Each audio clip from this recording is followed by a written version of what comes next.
네, 오늘 이 말씀의 제목은 하나님을 잊은 세대, 그러나 하나님은 잊지 않으신다라고 하는 제목으로 함께 말씀을 나눠보고자 합니다. 78편, 시편 78편은 시편 중에서도 두 번째로 긴 시에 해당합니다. 몇 절까지 있나요? 72절까지 있지요. 72절까지 되는 이 긴 부분이 무엇을 이야기하고 있을까? 바로 이스라엘의 역사에 대한 이야기를 하고 있다라는 것입니다. 모든 역사가 그러하듯이 단순히 과거에 있었던 사건을 나열하고 서술하는 것 자체에 그 목적이 있는 것이 아닙니다. 그러나 시편 78편은 과거의 기억을 길게 서술하면서 하나님의 백성들로 하여금 역사를 통한, 뭐를 통한? 역사를 통한 교훈을 우리에게 얻으라고 권면하시는 말씀이라는 것이죠. 시편 78편에 표제가 있는데 한번 볼까요? 표제 78편 맨 위에 뭐라고 써 있나요? 아삽의 마스길이라고 써 있죠. 여러분, 이 마스길이라고 하는 그 단어의 뜻은 무엇일까요? 바로 교훈입니다. 그런 점에서 이번 78편, 시편 78편은 역사를 통한 교훈을 담고 있다라고 이렇게 말씀드려 볼 수 있습니다. 우리가 바쁜 일상을 살다 보면요, 과거를 돌아보거나 미래를 내다보지 못한 채 그저 내 앞에 놓여져 있는 하루하루 주어진 삶을 살아갈 때가 참 많습니다. 그렇게 열심히 살고 최선을 다하다가 어느 순간 자신이 서 있는 자리를 되돌아볼 때가 있죠. 그럴 때 간혹 이런 생각을 하게 됩니다. 내가 달려온 이 길이 내가 허송세월했구나 라고 하는 그런 생각을 하는 경우가 있다라는 것입니다. 지금도 나에게 주어진 현실에 어쩌면 매몰되어 살아가는 그러한 우리들에게 이 오늘 본문의 78편이라는 말씀은 우리의 그 걸어왔던 걸음을 잠시 멈추게 하고 내 자신을 되돌아보고 또 내가 달려왔던 그 과거의 그 길들을 돌아보라고, 그리고 그를 통해 과거뿐만이 아니라 미래를 내다보라고 어쩌면 우리들에게 하나님께서 권면하신다라고 하는 메시지다라는 것입니다. 오늘 우리가 말씀을 함께 나눌 때 성령님께서 우리의 마음을 열 수 있도록 인도하시리라 믿습니다. 과거의 사건들로 말미암아 우리가 교훈을 분명히 얻게 된다면 분명 이 시간은 여러분들에게 있어서 정말 은혜의 시간이 되리라 믿습니다. 오늘은 78편 중에서도 중반부터 마지막 후반부까지의 이야기를 다루고 있습니다. 하나님께서 이제 다윗 왕조를 통해서 새로운 희망을 보게 하신다라고 하는 내용으로 마무리가 되어가는 그 말씀이 오늘의 본문의 내용이라는 것이죠. 여러분 혹시 성도님들 자녀를 키워보신 적 있으시죠? 자녀를 키우다 보면 한 번쯤 생각해 볼 만한 것이 있어요. 문득 저도 그런 생각이 들었는데 옆에서 놀고 있는 제 아들을 보고 제가 문득 그런 생각이 들었는데 어떤 생각이냐면 언제 이렇게 컸지? 라는 생각이 들더군요. 저는 이렇게 빨리 클 줄 몰랐어요. 네. 제 주변의 사람들과 이야기하다 보면 저보고 몇 살이냐고, 아이가 몇 살이냐고 물어봐요. 초등학교 5학년이다라고 했더니 아유 벌써 다 컸네요. 다들 그 말씀을 이번 한 주 동안에도 한 4-5번 들었던 것 같아요. 어쩜 이렇게 잘 컸을까? 잡초처럼 쑥쑥 크더라고요. 뭐처럼요? 잡초처럼 죽지 않고 제가 돌보지 않은 것 같은데도 불구하고 정말 열심히 잘 컸다라는 생각이 들면서 잡초처럼 컸다 이런 생각이 들었어요. 그런데 한편으로는 또 이런 생각도 해보았어요. 저희 아이를 보면서 내가 부모로서 이런 점은, 이런 나의 이런 불편한 점은 좀 우리 아이가 안 닮았으면 좋겠다라고 하는 점이 있다라는 거예요. 저에게 어떠한 점을 아이에게 좀 교육하냐면 제발 좀 사역자분들은 다 공감할 것 같아요. 제발 좀 양보만 하지 말아라. 나처럼 양보하지 말라는 거죠. 저 양보하는 거 즐거워하거든요. 그런데 양보는 좀 안 했으면 좋겠었어요. 제 아들한테는. 그래서 늘 네가 다 베풀지 말고 좀 제발 좀 네 것을 좀 챙기면서 너도 좀 먹으면서 너도 좀 입으면서 그렇게 친구들과 관계를 맺었으면 좋겠다라고 저는 분명히 가르쳤어요. 그렇게 가르쳤어요. 그런데 어느 날 보니까요, 저는 분명히 원하지도 않았고 가르치지도 않았는데 우리 아들의 모습을 어느 순간 보니까 양보만 하고 있는 거예요. 바보같이. 저는 분명히 그렇게 안 가르쳤거든요. 네 것을 좀 챙겨라. 그런데 참 웃긴 거는요, 이 아들이요 옆에 있는 친구에게 양보를 하는 모습을 제가 봤는데 그 아이의 표정을 보니까 행복해하고 있는 거예요. 지가 다 줘놓고 지는 행복해하고 있더라는 거죠. 이런 모습을 보면서 저는 이런 생각을 해봤어요. 참 많이 닮았다. 가르쳐주지도 않았는데 지가 어떻게 또 아빠의 모습을, 어쩌면 장점이면서도 단점인 모습을 저렇게 혼자 스스로 저렇게 배웠을까 신기하기도 했습니다. 가르쳐주지도 않았는데 어떻게 저렇게 배웠을까.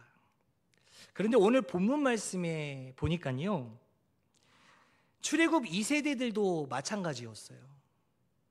먼저 우리가 그 말씀을 보기에 전에 40절과 오늘 본문의 말씀의 앞에 부분입니다. 40절, 41절, 42절까지 말씀 한번 같이 읽어볼까요? 시작. 네, 그들이 광야에서 그에게 반항하며 사막에서 그를 슬프시게 함이 몇 번인가. 그들이 돌이켜 하나님을 거듭거듭 시험하며 이스라엘의 거룩하신 이를 노엽게 하였도다. 그들이 그의 권능의 손을 기억하지 아니하며 대적에게서 그들을 구원하신 날도 기억하지 아니하였도다. 아멘.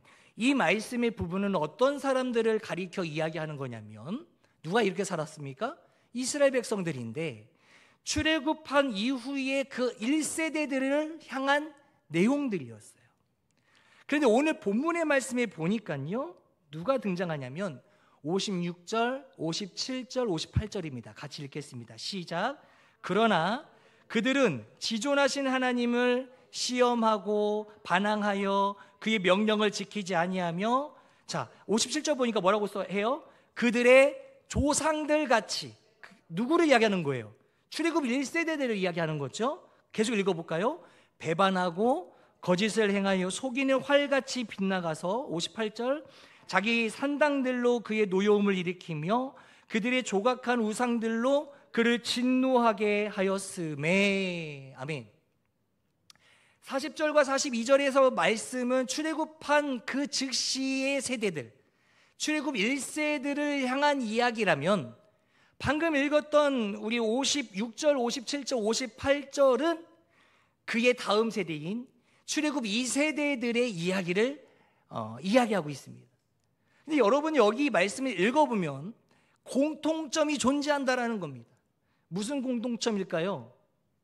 하나님을, 쉽게 말하면 하나님을 진노하게 만드는 것, 하나님 앞에 거짓을 이야기하는 것, 하나님 앞에 반항하고 또 하나님을 배반하였던 것, 이런 모습들이 출애굽 1세대들과 그 다음 세대인 2세대들도 동시에 똑같이 하나님을 실망시켜드렸다라는 거예요. 자, 여러분, 1세대들이 하나님을 실망시켜드렸을 때 하나님 앞에 엄청난 노함을 받아요. 그러면 그 노함을 받았던 부모 세대들은 자녀 세대들에게 뭐를 전해야 되겠습니까? 우리 하나님은 의로우시고 공의로우신 분이시며 그분은 진노하시는 분이다. 가르쳐 줬을까요? 안 줬을까요? 가르쳐 줬겠죠. 왜요? 우리 자녀들은 잘 돼야 되니까. 제발 우리의 안 좋은 죄악된 모습들은 배우지 않았으면 하는 마음이 엄청 많았을 거라는 거예요. 그런데 지금 보십시오. 그런 이야기를 분명히 들었을 것 같음에도 불구하고 출애굽 2세대들이 하는 행동은 무엇이었어요? 1세대들과 전혀 다르지 않았습니다. 그저 다른 것은 무엇이냐면 1세대들이 살았던 시대와 2세대들이 살았던 시대는 시간과 공간만 다를 뿐이지 그들의 하나님을 향한 마음은 똑같았다라는 거예요. 불순종의 마음들, 하나님 앞에 죄를 범하는 마음들을 소유하고 있는 모습은 똑 닮았다라는 것을 우리는 보게 된다라는 것입니다. 예전에 제가 민수기 설교를 했을 때 10명의 정탐꾼에 대한 이야기를 들렸었어요. 10명의 정탐꾼들은 2명의 정탐꾼과 다르게 뭐 했어요? 부정적인 보고를 드렸습니다. 그 내용을 들으시고 하나님께서는 뭐 하셨습니까? 진노하셨어요. 노하신 거예요. 화가 나신 거예요. 그러면서 그 즉시 그 10명의 정탐꾼, 부정적인 정탐꾼들을 향하여 하나님은 진노하사 그들을 심판하셨습니다. 재앙을 일으켜서 그들을 즉각 심판하여 다 죽게 만들었다라는 것입니다. 그 자리에서 그들은 분명 심판을 받았어요. 그러면 그 다음 세대들은 분명한 것은 하나님 앞에 죄는 우리가 죽을 수밖에 없는 상황에 몰릴 수밖에 없구나 라는 것을 철저하게 교육받았을 거라는 거예요. 눈으로 보고 전해 들으로 말미암아, 또 부모의 교육으로 말미암아, 또 부모가 입에서 입으로 전해주는 구전으로 말미암아 하나님의 말씀은, 하나님의 살아계심은, 하나님의 역사하심과 하나님의 심판하심은 분명 전해 들었을 거라는 거예요. 그런데 그 출애굽 2세대들은 왜 1세대들이 범했던 일들을 똑같이 범했을까? 단순합니다. 그들의 마음 가운데에 자리 잡은 것이 무엇이기 때문에? 죄였기 때문에. 참 희한해요. 하나님의 창조로 이 세상을 창조하셨을 그 에덴 동산에서 누렸던 것들은 하나님과 늘 붙어 있었던 인간의 모습이었지만 죄가 들어옴으로 말미암아 죄 때문에 이제는 하나님과 멀어지게 됨으로 인하여서 이제는 하나님과 가까운 존재가 아니라 조그만한 유혹과 조그만한 우리의 흔듦이 있었을 때에는 죄로 달라붙게 되는 것이 인간의 본성이 되어버렸다는 거예요. 하나님을 섬기고자 하는 본성이 아니라, 하나님을 향한 나의 믿음이 본성이 된 것이 아니라 죄를 범하는 것이 당연히 여기게 되는 그 본성이 인간의 마음에 자리 잡고 있기 때문에 인간은 그렇게 자그마한 흔들림 속에서도 하나님을 놓쳐버리고 내 욕심과 내가 추구하는 것들, 내가 판단하고 결정하는 것들, 그런 것에만 쫓아가는 인생이 되어버렸다. 그것이 인간의 본성이 되어버렸다는 것을 우리들에게 잘 보여주고 있는 본문입니다. 오늘 우리들에게 하나님께서 말씀하시는 것은 우리에게는 1세대와 2세대의 모습, 우리는 똑같지 않나 라는 생각을 해보게 되어야 되지 않겠냐라는 것이에요. 희한하죠? 죄를 가르쳐주는 과정이 따로 없었음에도 불구하고 우리가 성령 하나님을 의지하지 않고 그냥 내가 하고 싶은 대로 하면서 살아가는 그러한 잘못된 본성, 욕망과 죄가 이끄는 대로 끌려다니는 인생, 그러한 인생을 우리는 여전히 살고 있지는 않나요? 그래서 하나님은 오늘 57절에 보면 특별한 표현을 통해서 우리에게 말씀하십니다. 57절 말씀 한번 보도록 할까요? 시작. 그들의 조상들 같이 배반하고 거짓을 행하고 속이는 활 같이 빗나갔다. 여기 보니까 그들은 속이는 활같이 빗나갔다라고 말씀합니다. 속이는 활이라고 하면 좀 감이 잘 안 오실 것 같아서 새 번역 성경을 한번 찾아봤습니다. 그랬더니 이렇게 표현되어 있더라고요. 느슨한 활처럼 엇나갔다. 그리고 공동번역 성경에는 이렇게 나와 있어요. 말 안 듣는 활처럼 변절되었다라고 번역하고 있더라고요. 그러니까 속이는 활이라고 하는 것이 느슨한 활, 말을 듣지 않고 정확하게 목표물을 향해서 제 구실을 할 수 없는 활처럼 그들의 인생과 그들의 삶이, 그들의 모습이 하나님 앞에서 빗나갔다라고 하는 것을 우리에게 표현하고 있는 것이죠. 활의 모양은 있으나 줄이 느슨하여서 전혀 그 활로는 명중할 수 없는 상태, 그러한 모습인 거다라는 것입니다. 여러분, 하나님의 나라의 백성이면 누구의 법을 따라야 됩니까? 맞아요.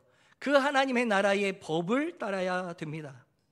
하나님의 백성이라고 하는데 하나님의 법을 따르지 않는 이스라엘 백성을 느슨한 활로 비유하면서 그렇게 비유적으로 우리에게 말씀하고 있다라는 것입니다. 느슨한 활처럼 부모의 세대나 자녀의 세대나 형편없는 너희들의 존재구나. 정말로 하나님의 백성이라고 칭할 수 없는 존재까지 너희들은 전락하고 말았구나 라고 말씀하시는 거예요. 그렇다면 이들의 모습은 왜 이렇게까지 변절될 수밖에 없었을까? 그 다음 절 말씀인 58절의 말씀에 보면 이렇게 써 있습니다. 58절 시작. 자기 산당들로 그의 노여움을 일으키며 그들의 조각한 우상들로 그를 진노하게 하였음에, 이 말씀 한 구절에 하나님의 율법을 두 가지나 어기는 모습을 우리는 보게 됩니다. 첫 번째가 뭡니까? 자기 산당들로 그의 노여움을 일으켰다라고 합니다. 그것은 우리가 모세를 통해서 하나님께서 허락하신 율법 10계명의 제1계명을 어긴 것이죠. 1계명이 뭡니까? 너는 나 외에 다른 신들을 내게 두지 말라. 그리고 58절의 그 후반절의 말씀은 뭡니까? 그들의 조각한 우상들로 그를 진노하게 하였다라고 합니다. 조각한 우상들로 뭡니까? 제2계명을 어긴 거죠. 너를 위하여 새긴 우상을 만들지 말고 그것들에게 절하지 말며 그것들을 뭐하지 말라? 섬기지 말라라는 거예요. 출애굽 1세대와 출애굽 2세대의 이 반복적인 죄와 반역으로 하나님께서는 결국 징계를 내릴 수밖에 없었다라는 거예요. 결국 심판을 내릴 수밖에 없었다라는 것을 보여주고 있다라는 겁니다. 오늘 말씀을 통해서 우리가 살펴볼 수 있는 것은요, 어떠한 환경과 상황과 시간과 공간, 그것이 중요하다? 아니요. 그것이 중요하기보다는 어떠한 환경에 우리가 놓여 있든지 간에 내가 지금 여전히 하나님을 바라보고 내가 여전히 하나님을 찾고 있는지가 더 중요하다라는 것입니다. 여러분이 힘듦 가운데 있나요? 억울함 가운데 있나요? 위로받고 또 치유받는 상황 가운데 놓여져 있나요? 여러분, 이 모든 환경을 먼저 바라보지 마시고 내가 지금 하나님을 찾고 있는 그러한 주님의 백성이 되어 있는지 그것을 점검해야 된다라는 것을 오늘 이 말씀을 통해서 우리에게 전해주고 있다라는 사실입니다. 인격적인 하나님은요, 우리와 끊임없이 교제하시기를 원하십니다. 인격적인 하나님은요, 우리의 죄된 그 본성을 새롭게 하기를 원하십니다. 그리고 인격적인 그 하나님은 하나님의 거룩하심을 닮아가는 그 모습을 우리에게 기대하고 계시고, 또 그런 하나님께서 우리를 이끌어 가시기를 온전히 원하신다라는 사실을 믿으셨으면 좋겠습니다. 여러분, 혹시나 지난 날들을 되돌아보시면 어떻습니까? 내가 혹시나 하나님 외에 넉넉한 다른 환경들을 추구하며 바라보았던 나의 지난 날들을 내가 만약에 발견하였더라면 이제는 하나님을 찾고 또 찾는, 온전히 주님만을 붙잡고 주님을 향한 내 마음이 본질이 되는 그러한 그 길을 선택하는 우리가 온전히 되어야 되지 않겠느냐라는 거예요. 여러분은 어떤 삶을 살기를 원하십니까? 하나님께서 바라보시고 온전히 하나님께서 인도하시는 그 길을 쫓아가는 인생, 그리고 나를 바라보면서 온전히 주님을 온전히 쫓는 데가 되기를 간절히 소망하는 그 인생, 그 인생을 우리 모두가 다 살아내시는 우리 모든 성도님들 되시기를 간절히 원합니다. 마지막으로 제가 65절부터 72절의 말씀을 보고 마치려 합니다. 65절부터 72절까지 함께 같이 읽겠습니다. 65절부터 72절까지. 65절 시작. 그때 주께서 잠에서 깨어난 것처럼 포도주를 마시고 고함치는 용사처럼 일어나사 그의 대적들을 처음 물리쳐서 영원히 그들에게 욕되게 하셨도다. 또 요셉의 장막을 버리시며 에브라임 지파를 택하지 아니하시고 오직 유다 지파와 그가 사랑하시는 시온산을 택하시며 그의 성소를 산의 높음같이 영원히 두신 땅같이 지으셨도다. 또 그의 종 다윗을 택하시되 양의 우리에서 취하시며 젖 양을 지키는 중에서 그들을 이끌어내사 그의 백성인 야곱 그의 소유인 이스라엘을 기르게 하셨더니 이에 그가 그들을 자기 마음의 완전함으로 기르고 그의 손의 능숙함으로 그들을 지도하였도다. 아멘. 제가 이 말씀을 함께 읽고자 했던 이유가 있습니다. 하나님이 행하신 일들에 대한 내용들이 바로 65절부터 72절까지의 말씀에 쫙 나열되어 있는데, 하나님께서 행하신 것, 동사라고 하죠. 동사. 그 동사 구간만 제가 한번 이렇게 표시를 해왔어요. 그랬더니 하나님의 일하심이 확실하게 드러나더라라는 거예요. 그 동사 구간을 표시한 것을 읽어드릴게요. 이렇게 써 있습니다. 하나님께서는 용사처럼 일어나시고, 아멘, 대적을 물리치시고 사랑하시고 택하시고 이끌어내시고 기르시고 지도하셨다.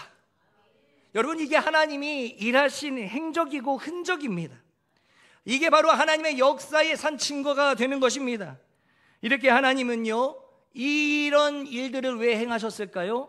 바로 자기 백성을 버리지 않고, 아멘, 끝까지 잊지 않고 그들을 지도해 나가셨다라는 것을 보여준다라는 사실입니다.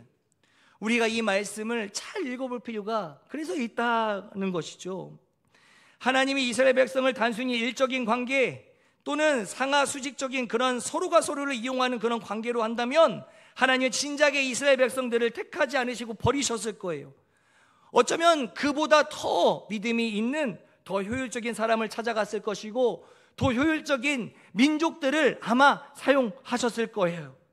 그런데 하나님이요, 이스라엘 백성을 잊지 않고 끝까지 영원토록 함께 그들과 함께하는 것은 그들의 어떤 일이나 공로가 아니라 그들과의 관계, 하나님이 친히 사랑으로 택하시고 지으시고 부르시고 그 관계와 그리고 그 언약 때문에 하나님은 지금도 이스라엘 백성, 또 오늘날 살아가는 우리들 이스라엘 백성과 함께 같은, 우리와 같은 자들을 버리시지 않으시고 우리를 사용하시기 위해서 다루시고 우리를 고치시며 사용하신다라는 것입니다. 그 하나님의 징계하심도 그러한 관계 안에서 행해지는 것이기 때문에 우리의 열악한 환경이 있을지라도 그것을 바라보며 하나님을 떠나는 것이 아니라 오히려 그럴수록 하나님을 붙잡고 나아가는 믿음의 순종의 사람이 되어야 한다는 사실입니다. 오늘날에 보면요, 종종 사람들은 자신의 죄 때문에 하나님으로부터 나는 완전히 버림받은 것 아닌가라고 하는 착각 속에 빠지는 사람들이 있다라는 것입니다. 그래서 오히려 그렇게 착각에 빠진 사람들은 하나님의 말씀을 듣기 위해 성전에 오는 것 자체가 그들에게 있어서는 신앙생활을 주저하게 만드는 이유가 되었다라는 사실이에요.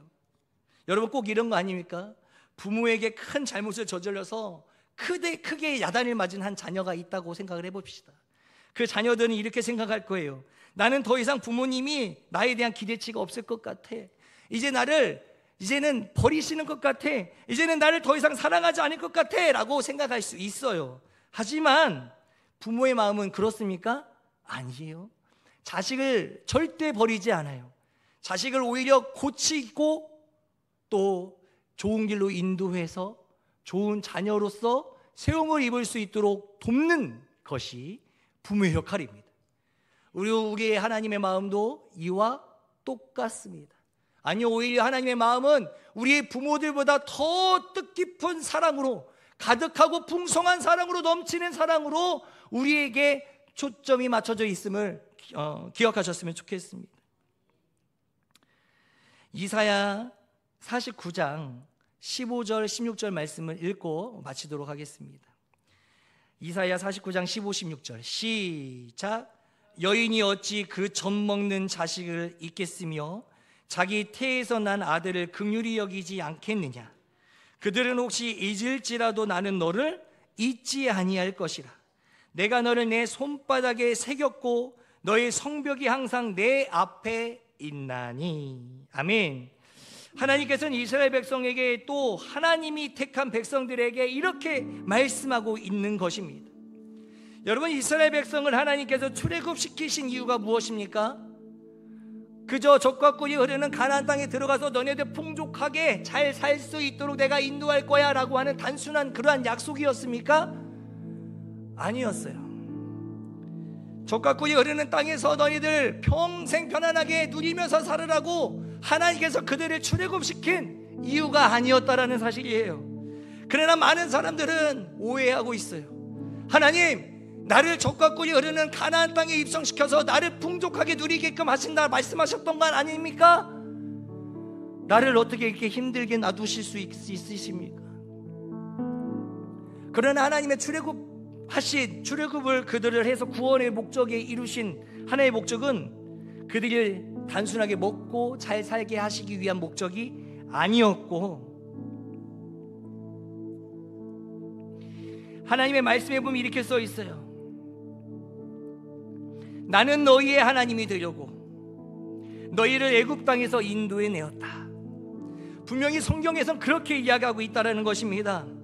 애굽 땅에서 인도해 내서 젖과 꿀이 흐르는 가나안 땅으로 간다, 젖과 꿀이 흐르는 환경으로 간다라고 하는 것은 그 환경 자체가 중요한 것이 아니라 애굽으로 인도해낸 목적이 내가 너의 하나님이 되려고 하셨다라는 사실입니다. 내가 너의 하나님이 되어서 너와 함께 교제할 거야. 내가 너의 하나님이 되어서 너를 인격적인 관계로 함께 만날 거야. 내가 너를 사랑하고 너를 거룩함으로 이끌고자 내가 너를 애굽 땅에서 구원한 것이야 라고 하나님 우리에게 말씀하셨다라는 것을 믿으셨으면 좋겠습니다. 여러분, 그러면 점검해 봐야 되지 않겠습니까? 내가 정말 하나님을 나의 하나님으로 섬기고 모시고 있는가? 아니면 어쩌면 내 목적과 야망과 욕심을 이루기 위해 마치 도구처럼 하나님을 이용하지 않는가? 라고 하는 것을 우리는 돌아보아야 할 것입니다. 여러분, 우리는 어떠한 환경 가운데서도, 어떠한 상황 가운데서도 우리에게 참 감사한 것은 무엇인지 아십니까? 우리는 어떤 환경과 상황 가운데서도 다시 일어날 수 있는 힘이 있다라는 거예요. 그리고 하나님 앞에 다시금 나와서 예배할 수 있다라는 거예요. 왜요? 하나님이 우리와 함께하고 계시기 때문에. 여전히 하나님은 나와의 관계를 끊으시려고 하시는 것이 아니라 내가 너의 하나님이 되려고, 내가 너와 함께 하려고 내가 너를 끄집어낸 것이다 라고 말씀하시는 거예요. 여러분, 이 시간 함께 기도하기를 원합니다. 하나님, 내가 지금까지는 하나님을 원망했습니다. 여러 환경들을 바라보니까 환경이 내 앞에 놓여져 있는 환경이 더 중요하다고 생각했습니다. 그러나 그것이 아니었음을 바라봅니다. 하나님이 나의 하나님이 되시기 위해서, 나를 하나님의 손바닥 위에 올려놓기 위해서, 하나님의 손바닥 위에 내 이름을 새기고 기록하기 위해서 나를 구원할 목적으로 하나님이 나를 붙잡고 계신다라는 사실. 그렇기 때문에 내 앞에 놓여져 있는 좋지 못한 환경들을 바라볼 것이 아니라 내가 해야 될 것은 나를 사랑하시고 나를 이끄시는 그 하나님을 온전히 바라봐야 된다는 사실, 그 사실 하나를 붙잡고 나아가기를 간절히 원하오니 나를 잊지 않으시는 그 하나님을 내가 붙잡고 나아갈 수 있도록 인도하여 주시옵소서. 오늘 말씀을 기억하며 우리 주여 한번 크게 부르짖고 주님 앞에 기도하며 나아가도록 하겠습니다. 주여